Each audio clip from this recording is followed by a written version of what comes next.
चलो, पहले वाले केस में पूछा which is the correct order for net dipole moment. Dipole moment वैसे आपको फॉर्मूला तो मालूम होना चाहिए, चार्ज इनटू डिस्टेंस, लेकिन मोस्टली हम सिंपल सा सजेशन देंगे। डाइपोल मोमेंट का एग्जैक्ट ऑर्डर आप कभी भी मेजर नहीं कर सकते, आपको वैल्यू ही याद रखना पड़ेगा, क्योंकि इसमें कुछ केसेस ऐसे हैं जहाँ पे वेरिएशंस आते हैं। वेरिएशंस का मतलब जैसे कहीं ऐसा एक केस लेकर के चलेगा, CH3F, CH3 CL, CH3 BR and CH3 I। सो इन सब में नॉर्मली ये बोल देते हैं हम लोग कि जहाँ ज़्यादा इलेक्ट्रोनेगेटिव एटम होगा वहाँ पे ज़्यादा डाइपोल मोमेंट होगा, मतलब फ्लोरीन, क्लोरीन, ब्रोमीन, आयोडीन में ये ऑर्डर होना चाहिए। ये हम लोग नॉर्मली कंसिडर कर सकते हैं। लेकिन अगर हमको मालूम है कि यहाँ पे बॉन्ड लेंथ छोटा है और यहाँ बॉन्ड लेंथ बड़ा है, तो फिर चार्ज के हिसाब से केवल कमेंट नहीं कर सकते, डिस्टेंस के हिसाब से भी कमेंट करना पड़ेगा। सो आइडियली यहाँ पे ऑर्डर में हम लोग को थोड़ा ध्यान रखना पड़ेगा। सेकंड वाला पार्ट ज़्यादा होता है, फिर 1 होता है, फिर उसके बाद हम लोग का ब्रोमीन और आयोडीन निकल के आता है। मतलब शुरुआत में अगर यहाँ क्लोरीन डाल दे और यहाँ फ्लोरीन डाल दे, तो इधर से आगे के पार्ट में चार्ज वाला ही पार्ट मैटर कर रहा है, मतलब इलेक्ट्रोनेगेटिविटी मैटर कर रहा है, लेकिन फर्स्ट और सेकंड पार्ट में डिस्टेंस वाला पार्ट मैटर कर रहा है। सो डाइपोल मोमेंट के दो तीन ऑर्डर्स हैं, वो आपको ध्यान रखना चाहिए, तभी आप क्वेश्चन सॉल्व कर पाएंगे। अदरवाइज मोस्टली आप क्वेश्चन ढंग से सॉल्व नहीं कर पाएंगे। इस चीज को थोड़ा ध्यान रखने की कोशिश करना। तो जैसे पहला मॉलिक्यूल दे रखा है, पहले वाले मॉलिक्यूल में HF, HCl, HBr, HI, ये सही ऑर्डर है, याद है तभी क्वेश्चन आप सॉल्व कर सकते हैं। दूसरे वाले केस में CH3F एंड CD, वैसे सिंगल करेक्ट है तो यही आंसर होगा, बट स्टिल सारे ऑप्शंस का डिस्कशन कर लेते हैं। CH3F ग्रेटर देन CD3, सो ये अच्छा क्वेश्चन है। मतलब फ्लोरीन दे रखा, यहाँ 3 हाइड्रोजन है, 3 हाइड्रोजन का मतलब टेट्राहेड्रल शेप में हम लोग रखेंगे इसको, जबकि दूसरे वाले केस में इसी हाइड्रोजन के जगह पर हर जगह ड्यूटेरियम दे रखा। सो फ्लोरीन तो अपने तरफ इलेक्ट्रॉन खींचेगा, ठीक है, ड्यूटेरियम को कार्बन अपने तरफ खींचेगा, ये भी ठीक है, और हाइड्रोजन को भी कार्बन अपने तरफ खींचेगा, ये भी ठीक है। सो दोनों में डायग्राम सिमिलर ही है, लेकिन हाइड्रोजन में और ड्यूटेरियम में ड्यूटेरियम ज्यादा इलेक्ट्रोपॉजिटिव नेचर का है, या उल्टा भी बोल सकते हैं, हाइड्रोजन ज्यादा इलेक्ट्रोनेगेटिव नेचर का है। मतलब हाइड्रोजन अपने आप को उतना खींचने नहीं देगा जितना ड्यूटेरियम जाएगा। बेसिकली ड्यूटेरियम अगर ज्यादा इलेक्ट्रोपॉजिटिव है, मतलब लेस इलेक्ट्रोनेगेटिव है, इसका मतलब ड्यूटेरियम को कार्बन अपने तरफ ज्यादा खींच पाएगा। सो तीनों ड्यूटेरियम का नेट वैल्यू ज्यादा आएगा और फ्लोरीन में एडअप हो रहा है। दूसरे वाले केस में भी हाइड्रोजन का वैल्यू और फ्लोरीन का वैल्यू एडअप हो रहा है, लेकिन हाइड्रोजन की तरफ से आया हुआ डाइपोल मोमेंट उतना हाई नहीं है, इसलिए ड्यूटेरियम के केस में डाइपोल मोमेंट ज्यादा निकल के आएगा। ये मतलब हम बहुत सालों बाद ऐसा कोई क्वेश्चन देखे जहाँ पे आइसोटोप के डिफरेंस के बेसिस पे हम लोग डाइपोल मोमेंट की बात कर रहे हैं। सो यहाँ ऑर्डर गलत दे रखा, 2 ग्रेटर देन 1 होना चाहिए। सो आंसर तो वैसे भी फर्स्ट है, सेकंड थर्ड फोर्थ नहीं होना चाहिए, बट स्टिल कंपैरिजन करते हैं। SO3 ग्रेटर देन SO2, एक ये पार्ट है जो आपको डाइपोल मोमेंट बहुत इजीली समझ में आना चाहिए। सिमेट्रिकल मॉलिक्यूल है, अगर सिमेट्रिकल मॉलिक्यूल है, एक sp2 हाइब्रिडाइजेशन, सारे एटम सेम है, सिमेट्रिकल मॉलिक्यूल में डाइपोल मोमेंट जीरो ही होता है। सो जीरो डाइपोल मोमेंट से छोटा कुछ नहीं हो सकता, नेगेटिव डाइपोल मोमेंट जैसा कोई चीज नहीं है, जीरो डाइपोल मोमेंट से छोटा कोई भी चीज नहीं निकल के आएगा। सो बेसिकली हम लोग का पहले वाले केस में लाइक यहाँ 2 ग्रेटर देन 1 आराम से कंसिडर कर सकते हैं। सो इसको तो छोड़ ही दो, गलत है। लास्ट वाले केस में CH3 CH double bond CHCl, अच्छा सिस ट्रांस दे रखा है, सॉरी हम सिस ट्रांस देखे नहीं। सो सिस दे रखा है, इसका मतलब CH3H। वैसे जहां तक हमको ध्यान है कि ज्योमेट्रिकल आइसोमरिज्म में हम इसी तरह की का केस डिस्कस किए थे, याद होना चाहिए। सो हाइड्रोजन तो चलो छोड़ो, कार्बन को, नीचे वाला कार्बन sp2 एटम और sp3 एटम, बेसिकली ऊपर वाला पार्ट sp3 है, नीचे वाला एटम sp2 है। sp2 एटम ज्यादा इलेक्ट्रोनेगेटिव होगा एज कम्पेयर टू sp3, क्योंकि हाइब्रिडाइजेशन चेंज करने से इलेक्ट्रोनेगेटिविटी चेंज होता है। sp सबसे ज्यादा होता है, फिर sp2 होता है, फिर उसके बाद sp3 का नंबर आता है। सो अब लोगों का sp3 एटम को sp2 नीचे की तरफ खींचेगा, लेकिन क्लोरीन कार्बन को ऊपर की तरफ खींचेगा, जबकि सेकेंड वाले केस में दोनों के दोनों एडअप होंगे। सॉरी, नीचे क्लोरीन होना चाहिए यहाँ पे, दोनों का डाइपोल एक दूसरे के डायरेक्शन में एडअप होगा। सो नेट डाइपोल मोमेंट बढ़ जाएगा as compared to first. So trans का डाइपोल मोमेंट ज्यादा निकल के आएगा एज कम्पेयर टू सिस, इसका मतलब फोर्थ ऑप्शन भी गलत है। बट अच्छा क्वेश्चन, लाइक इस क्वेश्चन को रिवीजन के टाइम पे दोबारा देखना चाहिए, वर्थ डिस्कशन है इसके second and fourth option. Question number 2, which of the following is not correct? Correct incorrect. Carbon carbon bond length in CaC2 will be more than that of CHC triple bond. ठीक है. So CH2 double bond C double bond CH2 मतलब एलिन्स का case दे रखा है basically. और CaC2 अगर लेके चलेंगे तो CaC2 का मतलब हो गया Ca और C2 2 माइनस. C2 2 माइनस का मतलब एसिटिलीन के H प्लस को हटा दो, इसकी बात कर रहे हैं. ये सब केसेस याद रखा करो, लाइक स्ट्रेट फॉरवर्ड याद होना चाहिए क्वेश्चंस में, सब क्वेश्चन सॉल्व करते करते. तो यहाँ ट्रिपल बॉन्ड दिख रहा है और यहाँ दो डबल बॉन्ड दिख रहा. ऑब्वियस सी बात है ट्रिपल बॉन्ड का बॉन्ड लेंथ कम होगा as compared to double bond. तो यहाँ पे बोला है will be more than that of, more than तो नहीं हो सकता, गलत दे रखा है. सेकंड वाले केस में oxygen oxygen bond length in Na2O2 will be more than that in KO2. So Na2O2 का मतलब हो गया O2 2 माइनस और KO2 का मतलब हो गया O2 माइनस. तो एक जगह सुपर ऑक्साइड है, एक जगह पर ऑक्साइड है.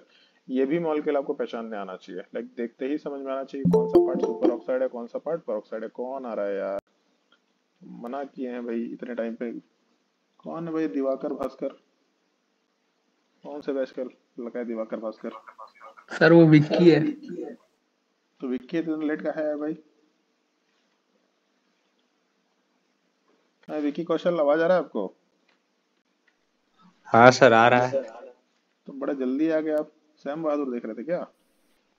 नहीं सर मूवी नहीं देख रहा था, वो थोड़ा 12 वाला घर से अचानक में आ रहा था ना, तो डिवाइस नहीं था मेरे पास.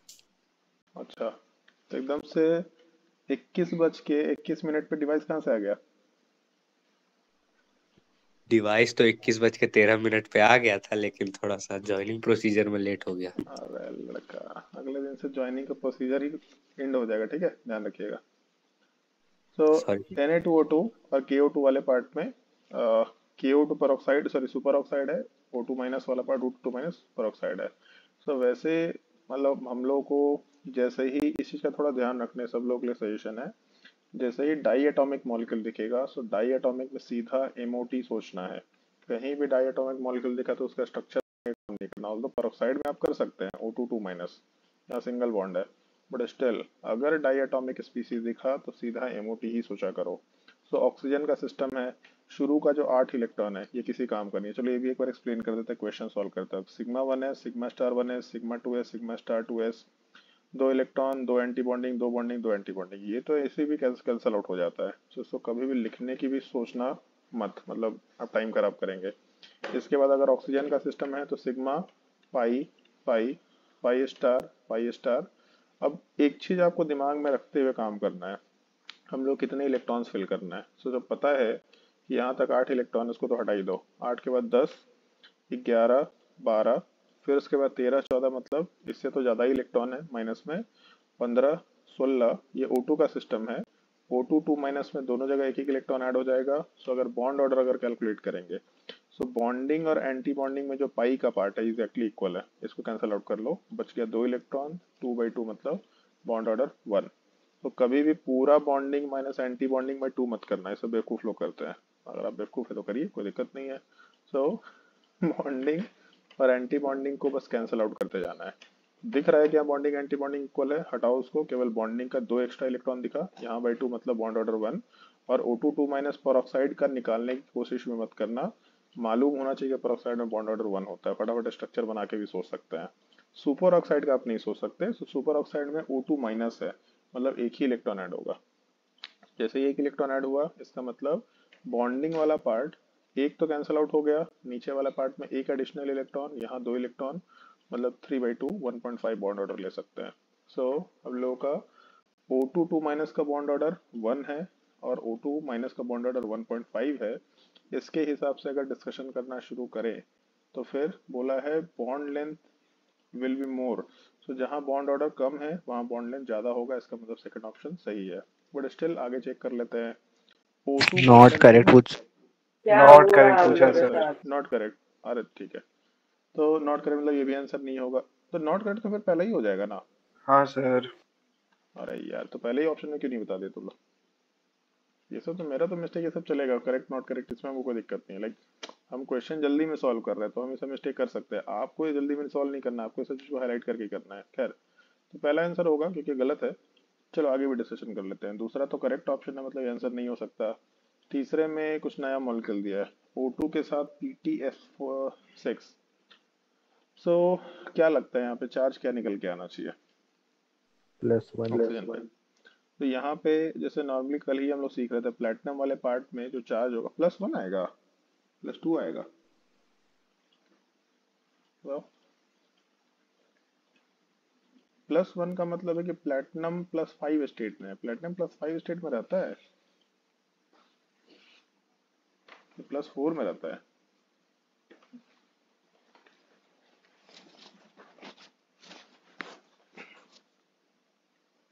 अब चार्ज के बारे में कुछ कमेंट तो नहीं किया है। O2 क्या 2+ लिखे? रहता है, पता है। नहीं, O2 2+ रहता है, इसलिए हमको दिख रहा है। O2 तो प्लस भी रहता है, O2 2+ भी रहता है, लेकिन यहाँ पे जो 6- है ये शो कर रहा है जैसे नॉर्मल PTCl 4 2- होता है, तो वहाँ पे +2 स्टेट आता है। तो नॉर्मली उसके हिसाब से अगर सोच के चले, यहाँ पे -2 टाइप का ही स्ट्रक्चर आना चाहिए, जो हमको लगता है PT +2 +4 इस टाइप के स्टेट में रहेगा। +3 भी रह सकता है वैसे, बट एनीवे तो मेरे हिसाब से -2 के सॉरी +2 होना चाहिए यहाँ पे। खैर चलो देख लेते हैं। सो O2 oxygen oxygen bond length है O2, सो O2 2+ और यहाँ पे KO2 मतलब O2-। इसका बॉन्ड ऑर्डर तो अभी 1.5 कैलकुलेट किया था। अगर हम लोग O2 2+ की बात करें, सो O2 2+ वाले पार्ट में 8 इलेक्ट्रॉन वैसे ही खत्म हो गया। O2 2+ का मतलब हो गया कि एंटी बॉन्डिंग से दोनों इलेक्ट्रॉन हट गया है। सो बॉन्ड ऑर्डर वाला पार्ट 3 निकल के आ जाना चाहिए। 6 बॉन्डिंग इलेक्ट्रॉन है, एंटी बॉन्डिंग एग्जिस्ट नहीं करा, सो 3 निकल के आएगा। तो यहाँ पे बॉन्ड ऑर्डर 3 निकल के आया। अगर O2+ भी होता, ऑल्दो क्योंकि नहीं पता तो O2+ भी सोच के देख लेते हैं। O2+ का मतलब है एंटी बॉन्डिंग में हम लोग के पास एक इलेक्ट्रॉन तो एग्जिस्ट कर ही रहा है, तो 6 में से एक 5, 5/2 मतलब 2.5। बॉन्ड ऑर्डर 3 हो या 2.5 हो, 1.5 से तो ज़्यादा ही है, इसका मतलब बॉन्ड लेंथ तो छोटा ही होगा। तो यहाँ बोला भी oxygen oxygen bond length lesser, इसका मतलब स्टेटमेंट सही है, तो आंसर नहीं होगा। Nitrogen oxygen bond length in NO gaseous molecule will be smaller than that of bond length in NOCl। अब जैसे NOCl है तो ये पॉलीएटॉमिक स्पीसीज है, इसमें MOT अप्लाई नहीं कर सकते, लेकिन जो NO है ये डाइएटॉमिक है, इसमें आपको MOT ही अप्लाई करके काम करना है। सो NO वाले पार्ट के लिए हम लोग नाइट्रोजन का डायग्राम फॉलो करेंगे। सो एक चीज ध्यान रखना, अगर इलेक्ट्रॉन का सिस्टम <= 15 है तो N2 का डायग्राम, अगर >= 16 है तो ऑक्सीजन का डायग्राम लेना।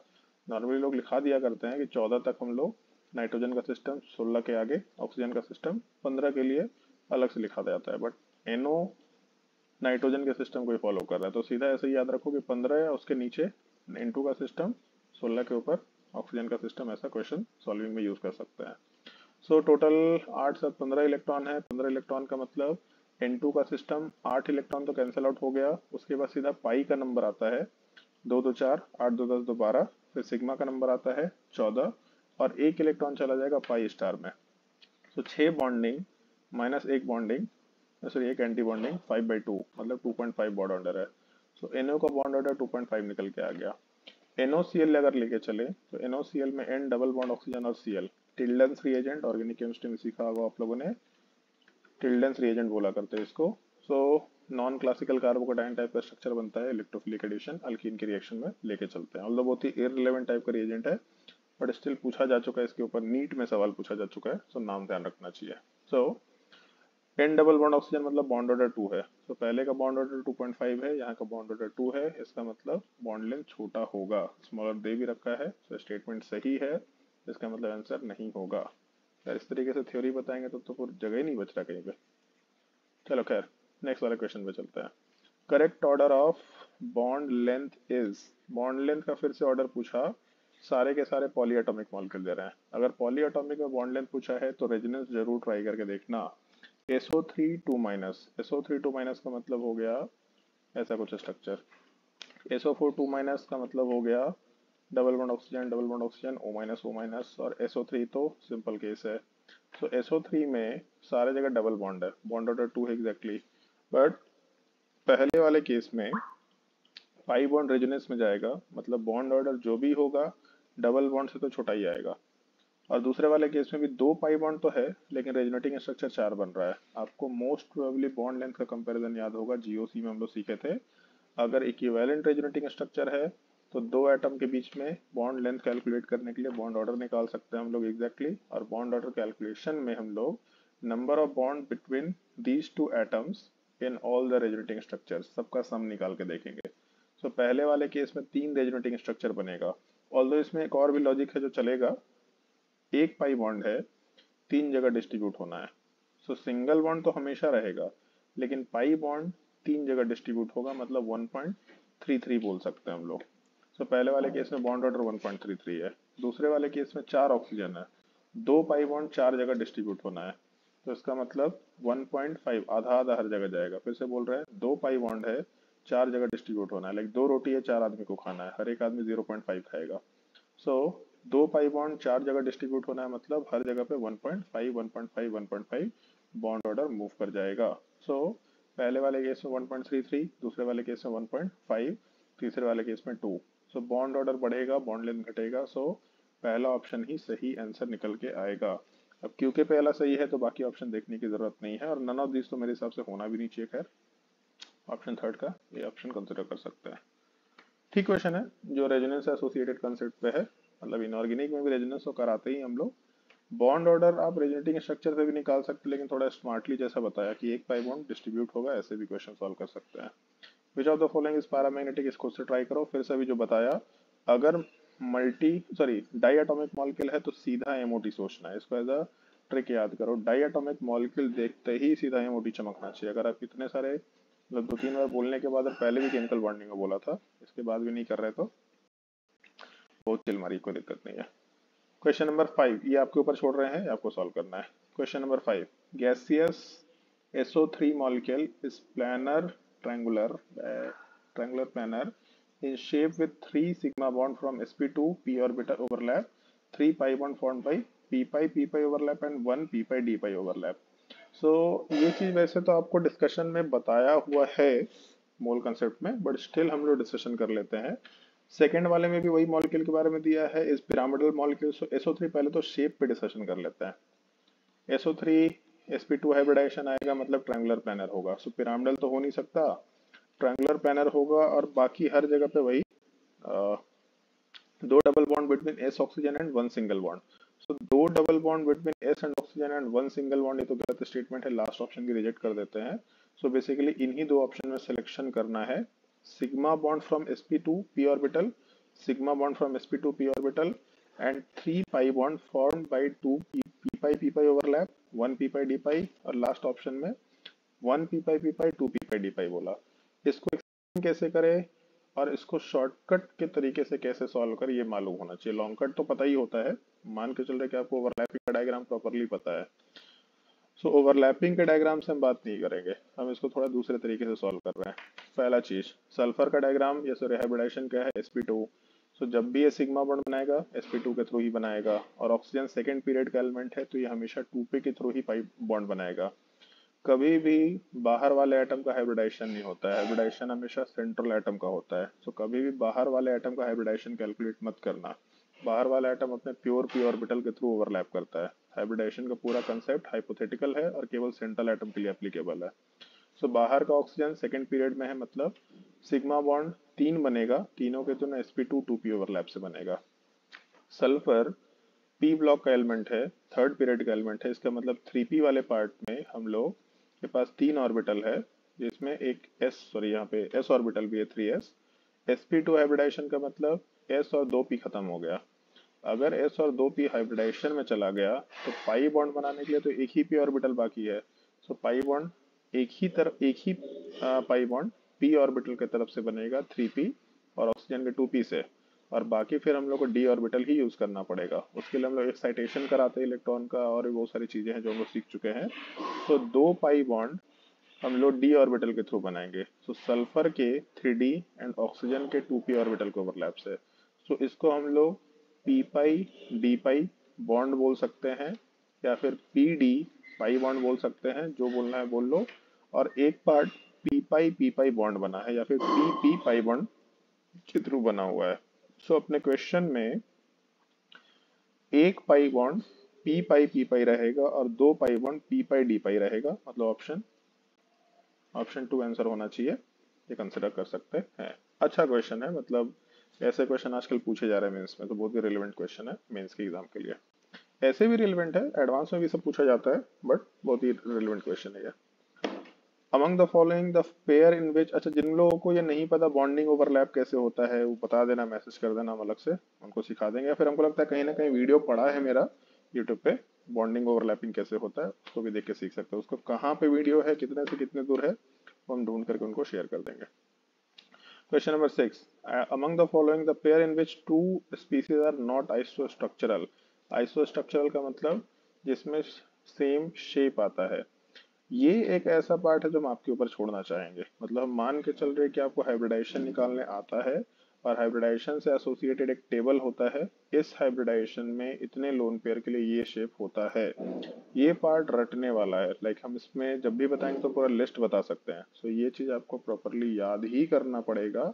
किसी को अगर शेप नहीं याद है तो एक छोटा सा सजेशन है, एनसीईआरटी उठाओ, उसमें हाइब्रिडाइजेशन का एक टेबल दे रखा है, उसको देखो, उसी में शेप का भी पार्ट दे रखा है, उसको भी देखो, और सीधा क्वेश्चन सॉल्व करो अपने बुकलेट को उठा के। आपको बुकलेट में वेस्पर थ्योरी के नाम से एक छोटा सा सब टॉपिक दे रखा है, सीधा उसको उठा के क्वेश्चन सॉल्व करिए, वहां से क्वेश्चन प्रैक्टिस करिए। 10-15 क्वेश्चन में आपको आइडिया लग जाएगा क्या शेप होता है, बार बार प्रैक्टिस करना पड़ेगा। बट ये ऐसा टॉपिक है जो मस्ट है, मतलब पी ब्लॉक में भी ये टॉपिक आता है, तो बोर्ड के एग्जाम के लिए भी इंपॉर्टेंट है, और हर जगह पे केमिकल बॉन्डिंग में ये क्वेश्चन शेप वाला तो बहुत ही रिलेवेंट है। शेप, बॉन्ड एंगल, आइसोस्ट्रक्चरल, ये सब बहुत ही रिलेवेंट क्वेश्चन है, ये आपको खुद से करना चाहिए।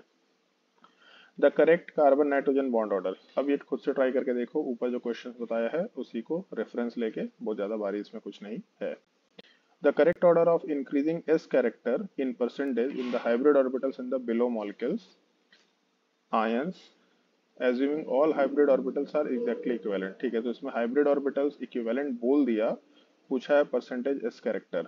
अच्छा ये क्यों बोला है नीचे वाला पार्ट? सो बेसिकली अलग अलग हाइब्रिड ऑर्बिटल में जो परसेंटेज एस कैरेक्टर और परसेंटेज पी कैरेक्टर होता है थोड़ा अलग होता है। इसी चीज को हम लोग बेंड रूल बोलते हैं। बेंड रूल हम लोग को नहीं सीखना है, हम लोग उसको सिंपली ऐसा सोचेंगे, जो ऑर्बिटल पे ज्यादा इलेक्ट्रोनेगेटिव एटम होगा थोड़ा लंबा ऑर्बिटल होगा, वो इलेक्ट्रॉन अपने तरफ खींच के रखेगा, न्यूक्लियस की तरफ कम जाने देगा, मतलब न्यूक्लियस के आजू बाजू ज्यादा इलेक्ट्रॉन नहीं है तो इलोंगेटेड शेप रहेगा, मतलब लंबा शेप रहेगा, तो वहाँ पी ऑर्बिटल ज्यादा रहेगा या पी कैरेक्टर ज्यादा रहेगा। जो लेस इलेक्ट्रोनेगेटिव एटम है वो अपना इलेक्ट्रॉन सेंट्रल एटम की तरफ ज्यादा मूव कराएगा, तो सेंट्रल एटम को एकोमोडेट करने के लिए ज्यादा बल्कीनेस चाहिए ऑर्बिटल में, मतलब उस ऑर्बिटल में एस कैरेक्टर ज्यादा रहेगा। खैर इस तरीके से ज्यादा दिमाग लाने की जरूरत नहीं है। खैर कार्बोनेट आयन में हम लोग अगर हाइब्रिडाइजेशन निकाले, CO3 फटाफट स्ट्रक्चर बनाओ, sp2 हाइब्रिडाइजेशन दिख रहा, XCF4। सो जेनॉन के ऊपर टोटल 8 वैलेंस इलेक्ट्रॉन होते हैं, 4 बॉन्ड में चले गए तो 4 बच जाएंगे, 6, इसका मतलब sp3d2। I3 का मतलब लीनियर स्ट्रक्चर है। शेप मेरे हिसाब से सबको याद होना चाहिए, आप लोगों को एक असाइनमेंट मिला था लेविस स्ट्रक्चर ड्रॉ करने के लिए, अगर ड्रॉ नहीं कर रहे होंगे तो पछताइए, कोई दिक्कत नहीं है, इतना तो लाइफ में चल मार ही सकते हैं। आयोडीन पे 7 वैलेंस इलेक्ट्रॉन होता है, 7 में से 2 बॉन्ड में चला गया, एक नेगेटिव चार्ज जो सेंटर पे ही हमेशा ऐड होगा। सो टोटल 7 वैलेंस इलेक्ट्रॉन थे, एक नेगेटिव चार्ज मतलब 8 हो गया, 8 में से 2 बॉन्ड में चला गया, इसका मतलब 6 बच गया। अगर 6 बचा तो 3 लोन पेयर, अगर 3 लोन पेयर है इसका मतलब 2 बॉन्ड पेयर है, sp3 डिहाइब्रिडाइजेशन। शेप वाला पार्ट लीनियर निकल के आएगा। पहले वाले केस में अगर शेप हम लोग डिस्कशन करें तो ट्रायंगुलर प्लानर निकल के आएगा। दूसरे वाले केस में sp3d2 हाइब्रिडाइजेशन में स्क्वायर बाई पिरामिडल शेप आता है, सॉरी ज्योमेट्री आता है, बट जो 2 लोन पेयर है वो उस स्क्वायर के अपोजिट डायरेक्शन में होता है, तो यहाँ से स्क्वायर प्लानर शेप निकल के आता है। चौथे वाले केस में हम लोगों का NCl3 है, नाइट्रोजन के ऊपर 3 क्लोरीन है और उसके अलावा एक लोन पेयर है, हाइब्रिडाइजेशन sp3 होगा। ज्योमेट्री टेट्राहेड्रल है लेकिन शेप इसमें पिरामिडल निकल के आता है जब एक लोन पेयर होता है, तो शेप इस क्वेश्चन में रिलेवेंट नहीं है, बस हम बता दे रहे हैं। BCl2 वाले पार्ट में बेरिलियम के दोनों साइड एक एक क्लोरीन होगा, बेरिलियम पे 2 वैलेंस इलेक्ट्रॉन है, दोनों बॉन्डिंग में चला गया, मतलब sp हाइब्रिडाइजेशन। अब इन सब में हम लोग को एस कैरेक्टर कंपेयर करने बोला है, सो ऑब्वियस सी बात है जितना कम ऑर्बिटल होगा एस का परसेंटेज उतना ही ज्यादा होगा। मैथ्स आप ऐसा समझ सकते हैं, नंबर ऑफ एस ऑर्बिटल हमेशा 1 ही रहने वाला है, तो परसेंटेज ऑफ एस का मतलब number of S orbital by total number of orbital into 100, percentage ऐसे ही निकलता है, total by sorry given value by total value into 100। तो परसेंटेज का मतलब s ऑर्बिटल का ओवरऑल नंबर ऑफ ऑर्बिटल में परसेंटेज क्या है। सो जितने ऑर्बिटल्स ऐड होते जाएंगे हाइब्रिडाइजेशन में उतना ही परसेंटेज कैरेक्टर कम होगा। सो यहाँ एक ही एक्स्ट्रा ऑर्बिटल और है तो इसमें परसेंटेज कैरेक्टर सबसे हाईएस्ट होगा, मतलब BeCl3 फिफ्थ में सबसे ज्यादा परसेंटेज कैरेक्टर होगा। यहाँ sp2 हाइब्रिडाइजेशन है, सो एक एक्स्ट्रा ऑर्बिटल ऐड हुआ, परसेंटेज कैरेक्टर थोड़ा घटेगा। फिर यहाँ sp3 हाइब्रिडाइजेशन आया, इसका मतलब फोर्थ का नंबर आ जाना चाहिए। फिर उसके बाद sp3 के बाद sp3d है और sp3d2 है, d2 में और ज्यादा है ऑर्बिटल है, इसका मतलब sp3d का नंबर आएगा। सो हम लोग का थर्ड ऑप्शन निकल के आएगा और फिर उसके बाद सेकंड की बात कर सकते हैं। ये सब लाइक नॉर्मल मैथमेटिकल लॉजिक है, एप्टीट्यूड की बात है।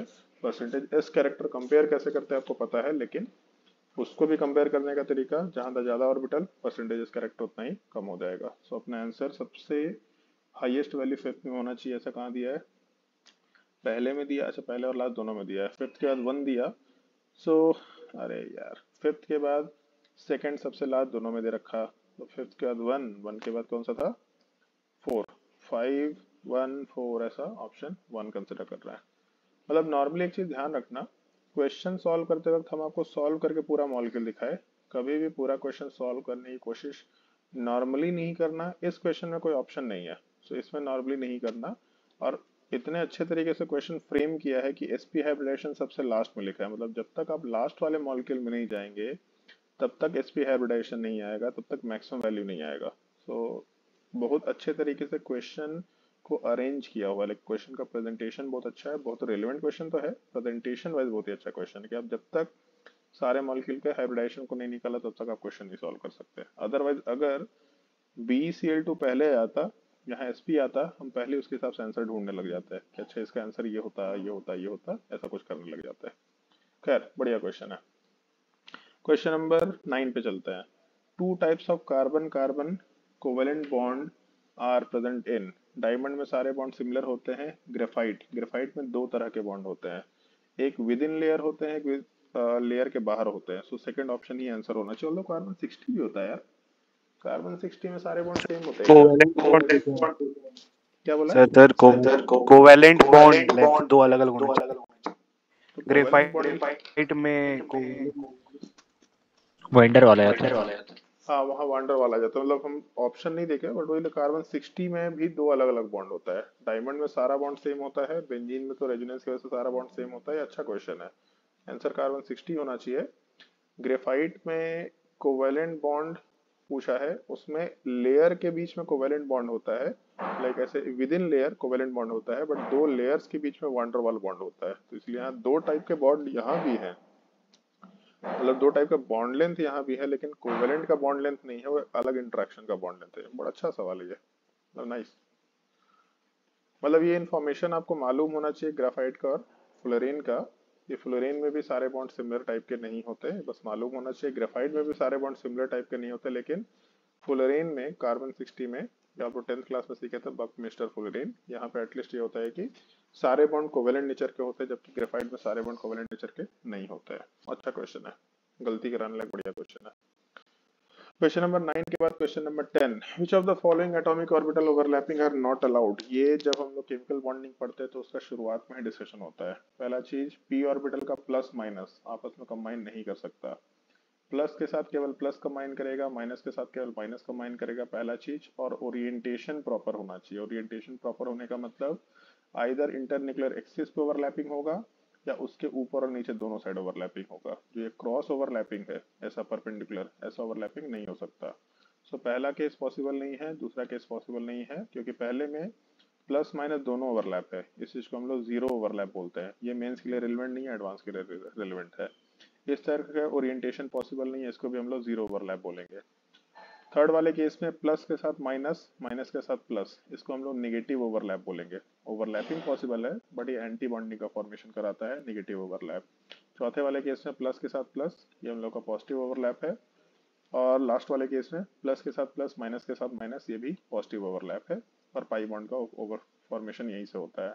सो फोर्थ एंड फिफ्थ आंसर होना, अरे अच्छा सॉरी नॉट अलाउड बोला यार, नॉट अलाउड बोला, तो फोर्थ एंड फिफ्थ आंसर होना चाहिए था ओवरलैपिंग में, लेकिन 1, 2 एंड 3 आंसर हो जाएगा, जो ओवरलैपिंग पॉसिबल नहीं है। इसमें ध्यान रखना जीरो ओवरलैप क्या होता है और नेगेटिव ओवरलैप क्या होता है। जब अपोजिट साइन मैच करेगा तो नेगेटिव ओवरलैप है।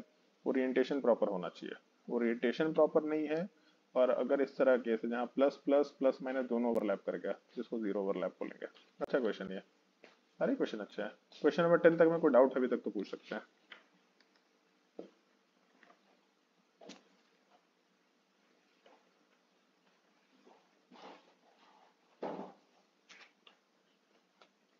क्वेश्चन नंबर 10 के बाद क्वेश्चन नंबर 11 में चलते हैं। In which of the following molecule bonding is not taking place in excited state. अभी से 3 साल पहले 2020 में कुछ बच्चे आए थे, उसमें से एक बच्चा बोकारो का सेकंड टॉपर बना था, 567 रैंक। 6-7 बच्चों का ग्रुप आया था, हमको लगता है शायद ज्यादा बच्चों का ग्रुप आया था। उन सबको केमिस्ट्री पढ़ना था, जनवरी के मेंस के बाद आया था लोग, मेंस के जस्ट बाद। उन लोगों को ये इन्फॉर्मेशन पता भी नहीं था कि केमिकल बॉन्डिंग का बहुत बेसिक इन्फॉर्मेशन है। जब बॉन्ड का फॉर्मेशन होता है, इलेक्ट्रॉन को पहले अनपेयर करना होता है, इलेक्ट्रॉन को अगर जरूरत पड़ा तो एक्साइटेड स्टेट में लेके जाते हैं और वहां से बॉन्ड फॉर्मेशन होता है। ये बहुत सारे लोगों को नहीं पता होता है। अब कोचिंग का नाम नहीं लेंगे, बट मान के चलिए कि यहाँ के सबसे जो ब्रांडेड कोचिंग हम उसकी बात कर रहे हैं, वहाँ के लोगों को ये सब इन्फॉर्मेशन नहीं मालूम होता। बहुत बेसिक केस है। इसको सॉल्व करने का 2 तरीका है। एक तरीका, आप प्रॉपर वे में इलेक्ट्रॉनिक कॉन्फ़िगरेशन लिखिए, देखिए कि उसमें कोवेलेंसी फुलफिल हो रहा है कि नहीं हो रहा। कोवेलेंसी में ये चीज़ को सीखे थे।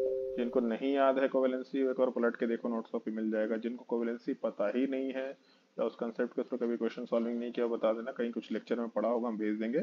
नोट्स कॉपी भी देख करके आप सीख सकते हैं। सो नॉट टेकिंग प्लेस, अरे यार सारा क्वेश्चन में नॉट डाल दिया। Not taking place in excited state. CH4 molecule लेते हैं, तो CH4 मॉलिक्यूल में electronic configuration 1s2 2s2 2p2 हो गया। सो 2p2 वाले पार्ट में हम लोग अगर कोवेलेंसी की बात करें, बस एक मॉलिक्यूल में एक्सप्लेन कर रहे हैं। 2p में 2 इलेक्ट्रॉन है, 2s में 2 इलेक्ट्रॉन है, तो कार्बन 4 बॉन्ड कैसे बनाएगा? CH4 मॉलिक्यूल है, 4 बॉन्ड बनाने के लिए 4 अनपेयर्ड इलेक्ट्रॉन चाहिए, क्योंकि जो 4 हाइड्रोजन है वो चारों हाइड्रोजन अपने इलेक्ट्रॉन को पेयर में डालने की कोशिश करेगा। तो एटलीस्ट कार्बन के भी 4 इलेक्ट्रॉन अनपेयर्ड फॉर्म में होने चाहिए, तभी जाके काम हो पाएगा। सो यहाँ जो 2 अनपेयर्ड इलेक्ट्रॉन है, इससे कोवेलेंसी 2 आ गया, तो अंदर का एक इलेक्ट्रॉन उठा के बाहर डालेंगे, मतलब एक्साइटेशन होगा इलेक्ट्रॉन का। पेयर ब्रेक करके हम लोग हायर एनर्जी स्टेट में डालेंगे, तो एक्साइटेशन कह सकते हैं इस चीज को। एक्साइटेशन का ही मतलब होता है लोअर एनर्जी स्टेट से हायर में इलेक्ट्रॉन का मूवमेंट। तो फिर 2s में 1 इलेक्ट्रॉन बचेगा, और फिर 2p वाले पार्ट में भी 3 इलेक्ट्रॉन होंगे। अब 4 अनपेयर्ड इलेक्ट्रॉन है, चारों शेयर होकर के बॉन्ड बनाएगा, कोवेलेंसी 4 बोल सकते हैं। तो कोवेलेंसी में भी हम लोग एक्साइटेशन सीखे थे। एक वर्ड ध्यान रखना, this is called as internal excitation. एक होता है एक्सटर्नल और एक होता है इंटरनल एक्साइटेशन। तो this is called as internal excitation. अलग से एनर्जी नहीं दे रहे, मॉलिक्यूल बॉन्ड बनाने के लिए खुद से इंटरनली एनर्जी देके इलेक्ट्रॉन को हायर एनर्जी स्टेट में ले जा रहा है। सो बेसिक कोवेलेंसी से अगर हायर कोवेलेंसी है तब ये काम हो जाएगा। पूरा मॉलिक्यूल का स्ट्रक्चर ना बना के सीधा ऐसा कर सकते हैं, जैसे BF3 है, इसका कॉन्फ़िगरेशन केवल वैलेंस शेल का लिखना है, अंदर तो बॉन्डिंग में आता भी नहीं है। वैलेंस शेल या वैलेंस बॉन्ड थ्योरी के हिसाब से केवल वैलेंस इलेक्ट्रॉन ही बॉन्डिंग में पार्टिसिपेट करते हैं। सो 2s2 के साथ 2p1 है, 3 बॉन्ड बनेगा कैसे? 2p1 का मतलब एक ही अनपेयर्ड इलेक्ट्रॉन है, तो बिना एक्साइटेशन के तो बॉन्ड नहीं बन सकता। ये भी आंसर नहीं होगा, नॉट टेकिंग प्लेस बोला है। IF7 में कॉन्फ़िगरेशन हमको नहीं पता क्या है, लेकिन फ्लोरीन, क्लोरीन, ब्रोमीन, आयोडीन सबका आउटर मोस्ट कॉन्फ़िगरेशन सिमिलर होगा। सो फ्लोरीन वाले पार्ट में 2s2 2p5 है, तो फ्लोरीन के नीचे क्लोरीन, क्लोरीन के नीचे ब्रोमीन, ब्रोमीन के नीचे आयोडीन, मतलब 2 के बाद 3, 3 के बाद 4, 4 के बाद 5, 5s2 5p5 होगा। इसमें तो अनपेयर्ड इलेक्ट्रॉन है ही नहीं, लाइक इसमें एक ही अनपेयर्ड इलेक्ट्रॉन है, 7 बॉन्ड कैसे बनेगा? सो ऑब्वियस सी बात है, 7 बॉन्ड बनाने के लिए 7 अनपेयर्ड इलेक्ट्रॉन चाहिए, एक्साइटेशन होगा ही होगा, ये भी आंसर नहीं होगा। PCl3। फॉस्फोरस नाइट्रोजन के जस्ट नीचे आता है, नाइट्रोजन में 2s2 2p3 है, तो फॉस्फोरस में 3s2 3p3 कॉन्फ़िगरेशन होगा। 3 अनपेयर्ड इलेक्ट्रॉन है, 3 ही बॉन्ड बना हुआ है। तो जितने अनपेयर्ड इलेक्ट्रॉन अगर उतना ही बॉन्ड है तो कोई एक्साइटेशन की जरूरत नहीं है, आराम से बॉन्ड का फॉर्मेशन हो जाएगा। सो ऑप्शन 4 आंसर होना चाहिए, इस चीज का थोड़ा ध्यान रखेंगे।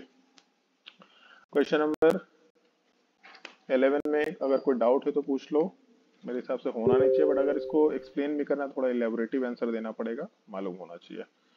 Question number 12. A sigma bond may be formed by the overlap of two atomic orbital of atoms A and B. If the bond is formed along the x-axis, which of the following overlap is acceptable? बड़ा अच्छा question रखा है bonding में। ये सब bonding के question booklet में करा रखे हैं मैंने, मालूम होना चाहिए। अगर बॉन्ड फॉर्मेशन एक्स एक्सिस पे है तो सिग्मा बॉन्ड हम लोग के इंटरन्यूक्लियर एक्सिस को डिफाइन करता है। सिग्मा बॉन्ड अगर एक्स डायरेक्शन में है, इसका मतलब इंटरन्यूक्लियर एक्सिस हम लोग का एक्स डायरेक्शन में है। इसमें हेड ऑन ओवरलैप है, मतलब pi bond either Y direction में जाएगा, नहीं तो जेड डायरेक्शन में जाएगा, और कोई ऑप्शन नहीं है। तो पहला चीज, which of the following overlap is acceptable? S orbital of A and PZ orbital of B. So S orbital कभी भी पाई बॉन्ड नहीं बना सकता, ये जब भी बनाएगा सिग्मा बनाएगा, लेकिन इस एस ऑर्बिटल के साथ पीजेड ऑर्बिटल है, मतलब ऐसा मान के चलो कि एक एस ऑर्बिटल है, इससे एक ऑर्बिटल ओवरलैप कर रहा। इसमें एस में तो कोई डायरेक्शन नहीं होता, नॉन डायरेक्शनल नेचर का होता है, उसमें सारे डायरेक्शन है basically, so non directional. PZ जो है वो तो जेड डायरेक्शन में ओरिएंटेड है, मतलब जो ये बॉन्ड फॉर्मेशन है ये जेड डायरेक्शन पे ही कहलाएगा। ओरिएंटेशन अलग कर सकते हैं आप, लाइक इस लाइन के लॉन्ग ओरिएंटेशन आप डाल सकते हैं, बट वो दिखाने के लिए केवल डायरेक्शन तो हम लोग अपने मर्जी से पुट कर सकते हैं। पहला वाला केस में सिग्मा बॉन्ड बनना है जो कि पीजेड के साथ बन नहीं सकता, एक्स डायरेक्शन में होना चाहिए। अगर इसी में पीएक्स होता तो सही आंसर होता। दूसरे वाले केस में P X orbital of A and P Y orbital of B, ये तो सही ओरिएंटेशन ही नहीं है, पी एक्स और पी वाई, ये तो बॉन्ड ही नहीं बनाएगा। मतलब एक ऑर्बिटल ऐसा है और एक ऑर्बिटल इसके परपेंडिकुलर डायरेक्शन में है, ये ओवरलैपिंग ही इज नॉट पॉसिबल, इसको ऐसे ही हटा देते हैं। P Z orbital of A and P X orbital of B, फिर से वही ओरिएंटेशन ही गड़बड़ है, डायरेक्शन सेम नहीं है तो बॉन्डिंग नहीं हो सकता। कहाँ से मैसेज आ जा रहा है भाई? चौथे ऑप्शन में P X orbital of A and S orbital of B, ये सही डायरेक्ट डायग्राम है, एस ऑर्बिटल और एक्स डायरेक्शन की तरफ से पी एक्स ऑर्बिटल आ गया, यहाँ पे सिग्मा बॉन्ड बनेगा। ऑल्दो ज्यादा बेटर क्वेश्चन ये होता कि इसमें पाई बॉन्ड का फॉर्मेशन पूछ लेता किसी ओवरलैप में। सिग्मा बॉन्ड तो जो बन रहा है सो बन ही रहा है, पाई बॉन्ड का ओवरलैपिंग कौन सा डायरेक्शन में है वो और बेटर क्वेश्चन होता, बट ठीक है, ये भी बहुत अच्छा क्वेश्चन बोलेंगे हम, वर्थ रिवीजन है। ये दोनों क्वेश्चन रिवीजन के लिए मार्क कर सकते हैं। Question number 12, according to molecular orbital theory which of the following is correct? इसमें हम बस एक बार क्वेश्चन पढ़ लेते हैं, बाकी आपको ठीक है, ये क्वेश्चन खुद से ट्राई करो। क्वेश्चन अच्छा है, बस हम सजेशन देंगे, खुद से ट्राई करो। आपको बुकलेट में भी है, ल्यूमो का मतलब मालूम होगा, लोएस्ट अनऑक्यूपाइड मॉलिक्यूलर ऑर्बिटल।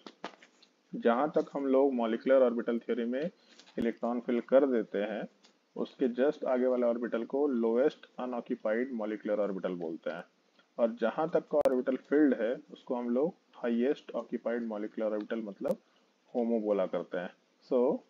होमो और ल्यूमो का कंसेप्ट पता होना चाहिए। एक बार इस क्वेश्चन को ट्राई करना, अगर ना बने तो हमसे पूछ लेना, डाउट में मैसेज भी कर सकता हूँ, रिप्लाई कर देंगे।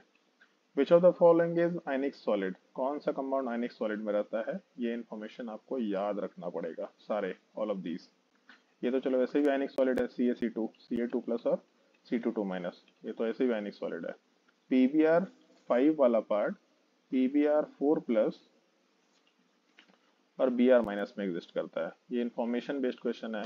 HCF वाले पार्ट में भी एग्जैक्टली सेम डायग्राम है। एक और मॉलिक्यूल याद रखना चाहिए, PCl5, इसके इसमें PCl4 प्लस और PCl6 माइनस, ये दो मॉलिक्यूल का स्ट्रक्चर एग्जिस्ट करता है। तो ये दो तीन केसेस हम लोग को याद रखने चाहिए। CaC2 तो खैर आयनिक है तो इसकी बात ही नहीं करेंगे, सो याद नहीं रखना है। PCl5 याद रखना है। आपके बुकलेट में जो थ्योरी का पार्ट है उसमें सारे मॉलिक्यूल्स के बारे में दे रखा है, आंसर ऑल ऑफ दीज होना चाहिए और इसको याद रखना पड़ेगा। सॉलिड स्टेट में PbR5 इस फॉर्म में एग्जिस्ट करता है, गैसीय स्टेट में PbR5 के फॉर्म में एग्जिस्ट करता है, गैसीय स्टेट में PCl5 भी ऐसे ही एग्जिस्ट करता है, बट सॉलिड स्टेट में चेंज कर लेता है। XC के केस में भी ये XCF5 प्लस और F माइनस, इस फॉर्मेट की हम लोग बात कर सकते हैं। क्वेश्चन नंबर 14 भी बढ़िया क्वेश्चन है, ये सारे क्वेश्चन अच्छे हैं इसमें। तो graphite is soft, lubricant, solid, extremely difficult to melt. The reason for this anomalous behavior is, ये क्वेश्चन हम सजेशन देंगे, आप लोग खुद से सर्च करो एक बार। कार्बन कंटेनिंग कंपाउंड जो चैप्टर था, सॉरी कार्बन कंटेनिंग कंपाउंड बोल रहे हैं, बोरोन फैमिली और कार्बन फैमिली में, एक बार इस चीज को पढ़ो। ऑल्दो अब वही प्रॉब्लम है कि ग्रेफाइट पता नहीं सवाल पूछेगा कि नहीं पूछेगा, क्योंकि मतलब बहुत सारी चीजें हटा दी गई हैं पी ब्लॉक से। तो कार्बन फैमिली से एसोसिएटेड उसके मॉलिक्यूल्स हटा दिए गए हैं। ये केमिकल बॉन्डिंग का पार्ट नहीं है, ये कार्बन फैमिली का पार्ट। बट हम लोग इसको केमिकल बॉन्डिंग में भी पुट कर सकते हैं कि हाँ ठीक है, एक इन्फॉर्मेशन है सीक्वल, क्योंकि है तो बॉन्डिंग का ही पार्ट, तो उसको पुट कर सकते हैं। बट हम सजेशन देंगे कि एनसीईआरटी में कार्बन फैमिली को एक बार रीड करके देखो, उसमें ग्रेफाइट मॉलिक्यूल जहाँ भी दिया टेबल में दे रखा है, उस टेबल में पढ़ो, वहां पे ये इन्फॉर्मेशन आसानी से मिल जाएगा। क्वेश्चन नंबर 16, सबसे हाईएस्ट बॉन्ड एंगल इनकरेक्ट किस में है? जबरदस्ती का सवाल। हाँ भी चलो ध्यान दो। So normally bond angle compare करते हैं तो हम लोग तीन चीजों का ध्यान रखते हैं। पहले हाइब्रिडाइजेशन देखा करते हैं। सो हाइब्रिडाइजेशन वाले पार्ट में नॉर्मली sp की केस में हाइब्रिडाइजेशन 180 डिग्री बॉन्ड एंगल, फिर sp2 में 120 और sp3 में 109 डिग्री 28 मिनट। नॉर्मली इसके आगे के हाइब्रिडाइजेशन को मेजर नहीं किया जाता है, लेकिन कभी कभी कुछ स्पेसिफिक सवाल दिया जा सकता है आगे के हाइब्रिडाइजेशन में। लाइक sp3d है लेकिन इसमें लीनियर स्ट्रक्चर आ गया, सो ऑब्वियस बात है लीनियर का मतलब 180 डिग्री एंगल। तो ये भी एक चीज हो जाएगा जो हम लोग कंपैरिजन में डाल सकते हैं। या कोई स्पेसिफिक पार्टिकुलर बॉन्ड एंगल पूछ लेगा, तो ऐसा नहीं कि हाइब्रिडाइजेशन में वो आगे सवाल नहीं पूछ सकते, लेकिन नॉर्मली ये तीन चीज होता है। अगर हाइब्रिडाइजेशन अलग है तब तो आंसर डायरेक्टली निकल गया, 180 डिग्री, 120 डिग्री, 109 डिग्री। अगर हाइब्रिडाइजेशन सेम है तो फिर नंबर ऑफ लोन पेयर्स जितने ज्यादा होंगे बॉन्ड एंगल उतना ही कम होगा, क्योंकि लोन पेयर बॉन्ड्स को थोड़ा वेस्पर थ्योरी में हम लोग पढ़े थे। लोन पेयर का रिपल्शन सबसे हाईएस्ट होता है, फिर उसके बाद लोन पेयर बॉन्ड पेयर का रिपल्शन होता है, और सबसे लास्ट में बॉन्ड पेयर का रिपल्शन होता है। और इसमें भी triple bond, double bond, single bond की बात कर सकते हैं। सो बेसिकली वेस्पर थ्योरी के अकॉर्डिंग सारे रिपल्शंस के एडजस्टमेंट के बेसिस पे शेप निकलता है। सो लोन पेयर का रिपल्शन क्योंकि हाइयर है, तो हर एक बॉन्ड्स लोन पेयर से दूर जाना चाहेंगे, या ऐसा बोल सकते हैं लोन पेयर बॉन्ड्स को थोड़ा दबा के रखेगा। सो बेसिकली अगर लोन पेयर ज्यादा होगा तो बॉन्ड्स को ज्यादा दबाएगा, मतलब बॉन्ड थोड़े मतलब जैसे नॉर्मली ऐसा बॉन्ड है, बॉन्ड बॉन्ड को दोनों तरफ से दबा दिए, सो फिर बॉन्ड वाला पार्ट थोड़ा नजदीक आएगा, एंगल छोटा हो जाएगा, सो बॉन्ड एंगल घट जाएगा। बट अगर लोन पेयर भी सेम है तब क्या करें? सो अगर लोन पेयर सेम हो गया तब उस केस में central atom and side atom के हिसाब से बात करते हैं। इसमें दो केस हो सकता है। इफ सेंट्रल एटम सेम, तब उस केस में बाहर वाले एटम का इलेक्ट्रोनेगेटिविटी देखेंगे। सो इलेक्ट्रोनेगेटिविटी ऑफ एक्सटर्नल एटम। और इसमें छोटा सा केस है, बाहर वाले का इलेक्ट्रोनेगेटिविटी जितना ज्यादा होगा बॉन्ड एंगल उतना ही कम होगा। क्यों ऐसा होगा ये हम लोग थियोरेटिकली एक्सप्लेन कर चुके हैं, ये आपको याद ही रखना है। लास्टली उस लॉजिक पे ज्यादा दिमाग मत लगाना, याद रख लो सीधा कि बाहर वाले का अगर इलेक्ट्रोनेगेटिविटी ज्यादा होगा तो बॉन्ड एंगल कम होगा। लेकिन अगर सेंट्रल एटम डिफरेंट है तब उस केस में हाइयर इलेक्ट्रोनेगेटिविटी और सेंट्रल एटम, तब इस केस में बॉन्ड एंगल ज्यादा होगा। मतलब दो केस हो सकता है, बाहर वाला एटम सेम या सेंट्रल एटम सेम। अगर सेंट्रल एटम सेम है तो बाहर वाले का इलेक्ट्रोनेगेटिविटी ज्यादा होने से बॉन्ड एंगल कम होगा। और अगर बाहर वाले का मतलब बाहर वाला डिफरेंट है, सेंट्रल एटम डिफरेंट है, बाहर वाला सेम है, तब उस केस में सेंट्रल एटम का इलेक्ट्रोनेगेटिविटी ज्यादा होने से बॉन्ड एंगल ज्यादा हो जाएगा। जिसको लॉजिक पता है उनको समझ में आ रहा है कि स्टेटमेंट क्यों दिया। साइज के बेसिस पे ही बोल सकते हैं, बट साइज का कंपैरिजन हम लोग उतना नहीं आता क्रॉस वाले में। इलेक्ट्रोनेगेटिविटी का वैल्यू मालूम है, सो इलेक्ट्रोनेगेटिविटी के बेसिस पे ही डिस्कशन करो तो ज्यादा बेटर हम कंसिडर किया करेंगे। पहले वाले केस में H2O, H2SE, H2S, H2SE, H2Te, तो सब में सारे सेम ही ग्रुप के एलिमेंट्स हैं। सेम ग्रुप के एलिमेंट्स है, सब दो हाइड्रोजन के साथ बॉन्ड बना रखे हैं। इसका सिंपल सा मतलब है कि सब में लोन पेयर सेम ही होगा। सो दो लोन पेयर मतलब दूसरे में भी दो लोन पेयर, तीसरे में भी लोन पेयर, चौथे में भी लोन पेयर, सब में लोन पेयर सेम है, बाहर वाला एटम भी सेम है, बट सेंट्रल एटम डिफरेंट है। तो सबसे ज्यादा इलेक्ट्रोनेगेटिव ऑक्सीजन, फिर सल्फर, फिर सेलेनियम और सबसे लास्ट में टेल्यूरियम। तो जो सेंट्रल एटम सबसे ज्यादा इलेक्ट्रोनेगेटिव एटम होगा उसका बॉन्ड एंगल सबसे ज्यादा आएगा। मतलब H2O का बॉन्ड एंगल सबसे ज्यादा आएगा, फिर H2S, फिर H2SE, सबसे लास्ट में H2Te। ऑल्दो यहाँ एक केस है, यहाँ पे हम लोग ड्रैगूज रूल के हिसाब से ऐसा बोलते हैं कि इधर हाइब्रिडाइजेशन नहीं होगा। तो हाइब्रिडाइजेशन ही नहीं होगा तो बॉन्ड एंगल 90 के अप्रॉक्स रहेगा। बट सवाल में बॉन्ड एंगल नहीं पूछा है, कंपैरिजन पूछा है। सो कंपैरिजन तो हम लोग नॉर्मली जैसा कर रहे हैं वैसे ही करेंगे। तो पहला ऑर्डर तो सही है, आंसर नहीं होगा। फिर C2H2, C2H4, CH4 and NH3। C2H2 का मतलब हो गया लीनियर मॉलिक्यूल, बॉन्ड एंगल 180। अब इसमें C2H2 बोला, किसका बॉन्ड एंगल पूछा है नहीं पता, चलो 120 मान लेते हैं। CH4 वाले पार्ट में 109 डिग्री एंगल होगा और NH3 में एक लोन पेयर है। सो एक लोन पेयर होने से बॉन्ड एंगल घटेगा, जैसे जैसे लोन पेयर बढ़ेगा बॉन्ड एंगल घटेगा। सो इसका एंगल अप्रोक्सीमेटली 107 डिग्री आता है। वाटर के केस में बॉन्ड एंगल 105 डिग्री के या शायद 104 डिग्री का राउंड आता है। सो जैसे जैसे बॉन्ड एंगल बढ़ता है, सॉरी जैसे जैसे लोन पेयर बढ़ता है बॉन्ड एंगल घटता है। सो सबसे बड़ा बॉन्ड एंगल sp में, फिर sp2 में, फिर sp3 में, और sp3 के भी केस में लोन पेयर बढ़ने पे बॉन्ड एंगल घटा। सेकंड ऑप्शन भी सही है, आंसर नहीं होगा।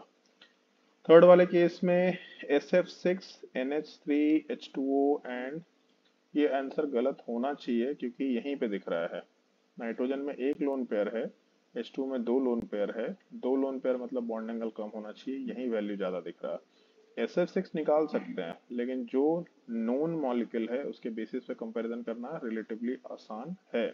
सो बीच का ही ऑर्डर गलत है, ये आंसर होना चाहिए, बट बाकी पार्ट को डिस्कस करते हैं। H2 and OF2, central atom same है, बाहर वाला एटम डिफरेंट है। सो H2O और OF2 में ऐसा बोले थे, बाहर वाले एटम का, सेंट्रल एटम तो सेम है, सो बाहर वाले एटम का इलेक्ट्रोनेगेटिविटी जितना ज्यादा होगा बॉन्ड एंगल उतना ही कम हो जाएगा। सो H2O का बॉन्ड एंगल ज्यादा होना चाहिए एज कम्पेयर टू F2O।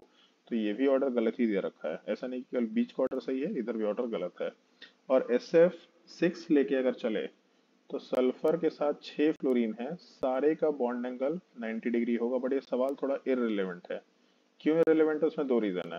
पहला चीज, हम लोग अपोजिट के बॉन्ड एंगल को कंपेयर कर रहे हैं कि बगल वाले का।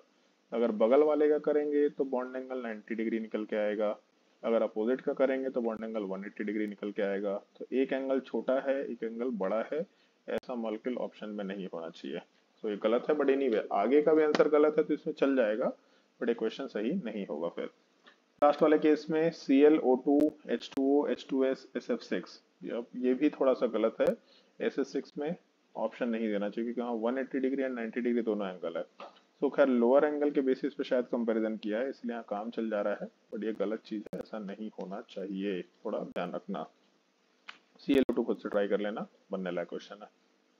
तो ये इन्फॉर्मेशन थोड़ा ध्यान रखना, अगर याद ना हो तो। पहले हाइब्रिडाइजेशन, फिर नंबर ऑफ लोन पेयर, अगर लोन पेयर बढ़ेगा तो बॉन्ड एंगल घटेगा, और लोन पेयर अगर सेम है तो सेंट्रल एटम डिफरेंट या बाहर वाला एटम डिफरेंट। सेंट्रल एटम अगर डिफरेंट तो सेंट्रल एटम जितना ज्यादा इलेक्ट्रोनेगेटिव उतना ज्यादा bond angle. Central atom same, बाहर वाला एटम डिफरेंट, तो बाहर वाला एटम जितना इलेक्ट्रोनेगेटिव बॉन्ड एंगल उतना ही कम।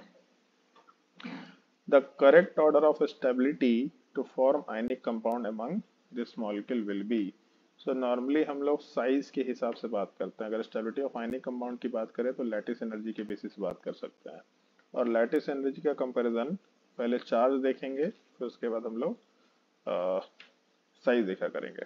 तो चार्ज और साइज के हिसाब से अगर बात करें तो सबसे छोटा चार्ज सोडियम में है, फिर Mg2+ में है, फिर Al3+ में, फिर सिलिकॉन में है। तो जितना ज्यादा चार्ज होगा उतना ज्यादा हम लोग का स्ट्रॉन्ग लैटिस एनर्जी रहेगा, या ज्यादा लैटिस एनर्जी रहेगा उतना स्ट्रॉन्ग आयनिक बॉन्ड कंसिडर किया जा सकता है। तो सबसे वीकेस्ट आयनिक बॉन्ड हम लोगों का Na+ में आएगा, सबसे ज्यादा सिलिकॉन में आएगा। तो ऑप्शन 1 आंसर कंसिडर कर सकते हैं। ऑल्दो इसमें एक और एंगल है, ये सवाल थोड़ा सा एम्बिगुअस टाइप का होता है। आप जब आयनिक बॉन्ड की स्टेबिलिटी की बात करते हैं तब तो आप चार्ज देख रहे हैं, जब लेकिन आप कोवेलेंट कैरेक्टर कंपेयर करते हैं फाजांस रूल में तभी भी आप चार्ज ही देखते हैं। जितना ज्यादा चार्ज होता है उतना ज्यादा पोलराइजिंग पावर होता है, उतना ज्यादा कोवेलेंट कैरेक्टर आता है। सो दोनों जगह चार्ज बढ़ाने से वैल्यू बढ़ रहा है। लाइक लैटिस एनर्जी के केस में चार्ज बढ़ाएंगे तो लैटिस एनर्जी बढ़ेगा, और कोवेलेंट कैरेक्टर के केस में भी अगर आप चार्ज बढ़ाएंगे तो कोवेलेंट कैरेक्टर बढ़ेगा। लैटिस एनर्जी मतलब आयनिक बॉन्ड का स्ट्रेंथ बढ़ रहा है, कोवेलेंट कैरेक्टर मतलब आयनिक बॉन्ड का स्ट्रेंथ घट रहा है। तो दोनों एक दूसरे के कॉन्ट्राडिक्टरी स्टेटमेंट्स हैं, बट ये कॉन्ट्राडिक्शन एक्चुअल में नहीं है। कंफ्यूजिंग है, बहुत सारे लोगों को पता नहीं होता, बट जब तक मॉलिक्यूल गैसियस फॉर्म में है तब तक हम लोग कोवेलेंट कैरेक्टर की बात करते हैं। जैसे ही मॉलिक्यूल सॉलिड में कन्वर्ट हो गया, लैटिस में कन्वर्ट हो गया, तब वहां फिर हम लोग लैटिस एनर्जी के टर्म में बात करते हैं। सो जब तक यूनिमॉलिक्यूलर जैसा एक ही मॉलिक्यूल है, गैसियस फॉर्म है, तब कोवेलेंट कैरेक्टर के हिसाब से बात करेंगे। अब जैसे लिथियम है, वो गैसियस फॉर्म में ही एग्जिस्ट कर रहा होता है, वो मॉलिक्यूल को डिसोसिएट नहीं होने देता, तो वहां तक हम लोग बात कर लेंगे कोवेलेंट कैरेक्टर का। बट उसके आगे जैसे ही एक बार सॉलिड बन गया, लैटिस बन गया, तो लैटिस एनर्जी फिर हम लोग आयनिक बॉन्ड की स्टेबिलिटी और लैटिस एनर्जी के टर्म में काम करने लग जाएंगे। तो ऑप्शन 1 आंसर कंसिडर किया जा सकता है। थोड़ा कुछ कुछ केसेस में यहाँ पे कॉन्ट्रडिक्शन आता है, बट हम लोग उस कॉन्ट्रडिक्शन में घुसते नहीं है, थोड़ा कंफ्यूजिंग चीज है, सीख लेना होता है ऐसे ही। The correct order of hybridization of the central atom of the species is NF3 sp3 हो जाएगा, BF3 sp2 हो जाएगा, PF5 sp3d हो जाएगा, SiF6 sp3d2 हो जाएगा। अब इतना यार तेजी से हम क्वेश्चन कैसे सॉल्व कर लिए, क्योंकि हम हमें क्वेश्चन प्रैक्टिस कर रखा है, बहुत बार देख रखा है question. So bond pair lone pair का रिकॉग्निशन स्पीड हाई है। जैसे ही NF3 दिखा तो दिखा कि नाइट्रोजन पे एक लोन पेयर है, आपको इस चीज को प्रैक्टिस करके काउंट करना पड़ रहा है। बट हमें NF3 दिखते ही समझता है कि एक lone pair 3 bond pair sp3। BF3 में लोन पेयर दिखते ही याद आ गया कि नहीं होता है, सो sp2। सो ये उस मॉलिक्यूल का रिकॉग्निशन है। क्या बोल रहा है? हेलो सर गलत ऑप्शन टिक मारे आप। अरे उसको छोड़ना रे, sp3 sp2 इसमें काहे घुस रहा है तुम? मेरा चश्मा टूटा हुआ, हमको दिख नहीं रहा ढंग से। ये तो भावनाओं को समझा करो, समझा सही रहे हैं ना भाई। मार्किंग करें, नंबरिंग गलत करें, आप लोग करिए ना सही। आप लोग काहे तकलीफ में है? ये आपका काम है, मेरा काम कंसेप्ट समझाना है। कंसेप्ट गलत समझा देता, हाँ ठीक है, तो गलत गड़बड़ चीज है। खैर, सो बस उस मॉलिक्यूल का पैटर्न रिकॉग्निशन हमको दिख रहा है कि NF3 देखते ही अच्छा NH3 जैसा कुछ केस है, तुरंत रिलेट कर लिया। सो उस पैटर्न को पहचानने के लिए थोड़ा प्रैक्टिस चाहिए। लाइक एक बार उस पैटर्न को पहचान जाएंगे तो आप क्वेश्चन सॉल्विंग में स्पीड करना शुरू कर देते हैं काम। अभी आप लोग क्या करते हैं कि हर एक मॉलिक्यूल को, हर एक क्वेश्चन को एब्सोल्यूट वे में देख रहे हैं, क्योंकि आप पहली बार इस तरह का क्वेश्चन सॉल्व कर रहे हैं, लाइक लाइफ में पहली बार क्वेश्चन सॉल्व कर रहे हैं, तो आप पैटर्न रिकॉग्निशन पे वर्क नहीं कर पाते हैं। आपका दिमाग पैटर्न के हिसाब से स्पीड नहीं करता है काम। तो इसलिए थोड़ा सा क्वेश्चन सॉल्विंग कर लो। ये सब क्वेश्चंस अगर आप सॉल्व कर लेंगे, पैटर्न आप आराम से देखने लग जाएंगे, तो क्वेश्चन सॉल्विंग इजी हो जाएगा, फास्ट हो जाएगा। और बाकी ये सब ऑप्शन में पैटर्न रिकॉग्निशन हम दिमाग नहीं लगाते, गलत तो गलत, कोई बात नहीं। Which of the following arrangement is correct on the basis of increasing p character in the hybrid orbital? ये क्वेश्चन आप खुद से ट्राई करना। ऊपर s कैरेक्टर था, यहाँ p कैरेक्टर है, फिर से सेम चीज। नंबर ऑफ p ऑर्बिटल 3 हो सकता है, 2 हो सकता है। अब इस बार थोड़ा आपको अलग से सोच के काम करना पड़ेगा। एक p ऑर्बिटल है, 2 p ऑर्बिटल है, 3 p ऑर्बिटल है, p कैसा d है कि s है, ये दोनों कॉम्बिनेशन को देखना पड़ेगा। Which of the molecules are isostructural? ये खुद से ट्राई करके देखिए, क्योंकि ये सब क्वेश्चन मतलब लाइक सॉल्वेबल है। आपको हाइब्रिडाइजेशन में शेप निकालने आना चाहिए। शेप तो रटने वाला चीज, उसमें हम समझा कुछ नहीं सकते, आपको लाइकली लास्टली याद ही कर पाए। Question number 21, which of the following is a planar molecule? फिर शेप का सवाल है, ये रटा होना चाहिए, आपको याद करना पड़ेगा। Decreasing order of bond angle, एक क्वेश्चन ऊपर सॉल्व किया है, इसको आप सॉल्व करके देखिए, आपको खुद से ट्राई करना चाहिए। The number of POP bond in tricyclic metaphosphoric acid, ये क्वेश्चन हम सॉल्व नहीं करेंगे, आपको ये मॉलिक्यूल का स्ट्रक्चर याद होना चाहिए।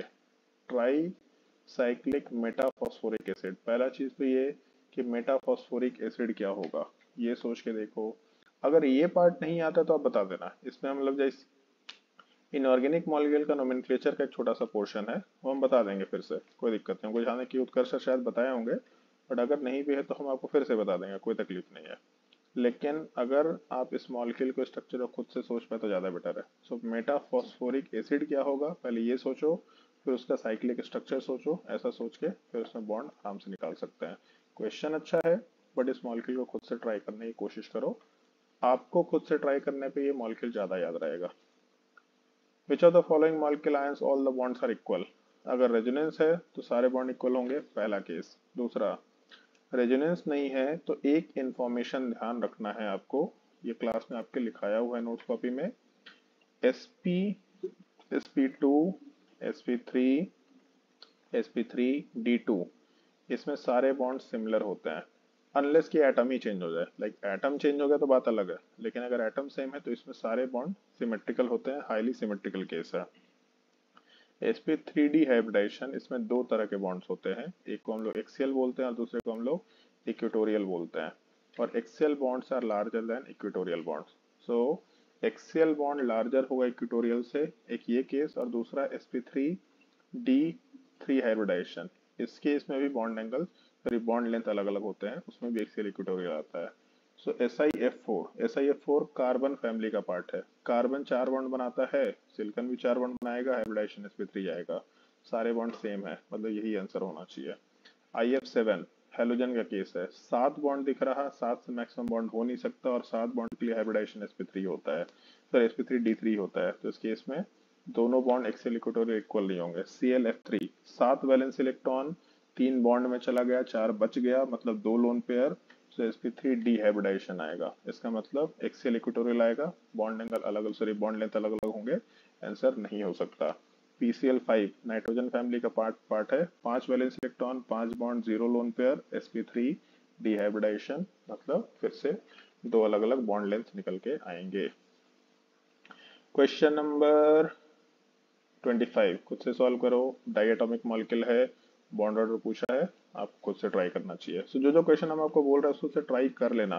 Chemical bonding one of the most important topic है, सो इसको आप मतलब लाइक लाइटली मत लेना, सॉल्व कर लेना मस्ट है, इसको ट्राई करो ही करो at any cost. Question number ठीक है, ऐसा करते हैं जो क्वेश्चन आपको ट्राई करना है उसको मार्क नहीं कर रहा है, तभी तो पता चलेगा आपको क्या ट्राई करना है। ऊपर भी कोई क्वेश्चन एक बोला था ना आपको ट्राई करना है, ये एक बोला था, ग्रेफाइट बोला था, और किसको ट्राई करने बोला था? स्टार मार्क तो किया, बट ये भी आपको ट्राई करने बोला था, ये 13 नंबर भी ट्राई करने बोला था, है ना? और कौन सा क्वेश्चन बोला था? 4 नंबर। ठीक है, तो ये सब क्वेश्चन ट्राई करना, ये सब एटलीस्ट ये सब क्वेश्चन तो ट्राई कर ही लो, मस्ट है। कितना टाइम हो गया? 10:10 11 मिनट। क्वेश्चन नंबर 40, अच्छा 42 ही क्वेश्चन है, चलो ठीक है। सो हमको तो लगा था केमिकल बॉन्डिंग 2-3 दिन जाएगा डिस्कशन में, बट आज तो हम लोग क्या 25 तक क्वेश्चन में डिस्कशन में आ चुके हैं, तो 25 के बाद तो क्लास में डिस्कशन करेंगे आराम से। बट हम बहुत सिंपल और स्ट्रिक्ट सजेशन दे रहे हैं, केमिकल बॉन्डिंग इस साल का बहुत क्रूशियल चैप्टर है, मिनिमम 2 क्वेश्चन आने वाला है, सेट बाय सेट थोड़ा वेरी कर सकता है, बट हम एवरेज आउट करने की कोशिश करें तो भी मिनिमम 2 क्वेश्चन आना चाहिए। बड़ा टॉपिक है, चैप्टर्स कम हो गए हैं, सो 30 में से केमिकल बॉन्डिंग, थर्मोडायनेमिक्स, ये दोनों ऐसे चैप्टर है जिसमें ऑब्वियस सी बात है कि 2 टॉपिक आएगा, क्योंकि इनऑर्गेनिक वैसे भी खत्म हो गया है। तो केमिकल बॉन्डिंग में क्वेश्चन डालने के स्कोप बढ़ गए हैं। एक पार्ट नॉर्मली एमओटी से आना चाहिए, एक पार्ट वेस्पर थ्योरी वाले पार्ट से आना चाहिए, और बाकी प्रॉपर्टी में बॉन्ड एंगल वंगल से कुछ कुछ आएगा, और एक आयनिक बॉन्डिंग से आएगा, और कुछ इन्फॉर्मेशन बेस्ड क्वेश्चन हो सकते हैं। तो केमिकल बॉन्डिंग के क्वेश्चन सॉल्व कर लो। अगर आपको नहीं आता है तो बताओ, केमिकल बॉन्डिंग का हम लेक्चर भेज देंगे हर बैच वालों का। उस बैच में बहुत फास्ट पढ़ाए थे, लाइक नोट्स में ही इन्फॉर्मेशन डिस्कशन कर करके काफी फास्ट पढ़ाई हुआ था, उसको भी देख के आप केमिकल बॉन्डिंग फटाफट सीख सकते हैं। बहुत भारी टॉपिक नहीं है, सीख लो, सॉल्व कर लो क्वेश्चन, प्रैक्टिस कर लो, केमिकल बॉन्डिंग बहुत ही इंपॉर्टेंट एस्पेक्ट रखेगा। 8 नंबर में आपका मतलब एक एक नंबर पे 1000-2000 रैंक ऊपर नीचे चला जाता है, तो 8 नंबर पे आप 8-9 हजार रैंक ऊपर नीचे आराम से खिसक जाएंगे, तो 8 नंबर एक्चुअली मैटर करेगा, थोड़ा ध्यान रखना। कोई डाउट है किसी को? क्वेश्चन नंबर 25 तक पूछ लो, अगर डाउट नहीं है तो फिर नेक्स्ट क्लास में 26 नंबर क्वेश्चन से डिस्कशन करना शुरू करेंगे।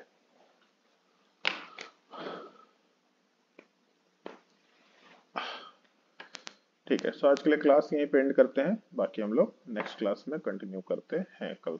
आज के लिए इतना ही।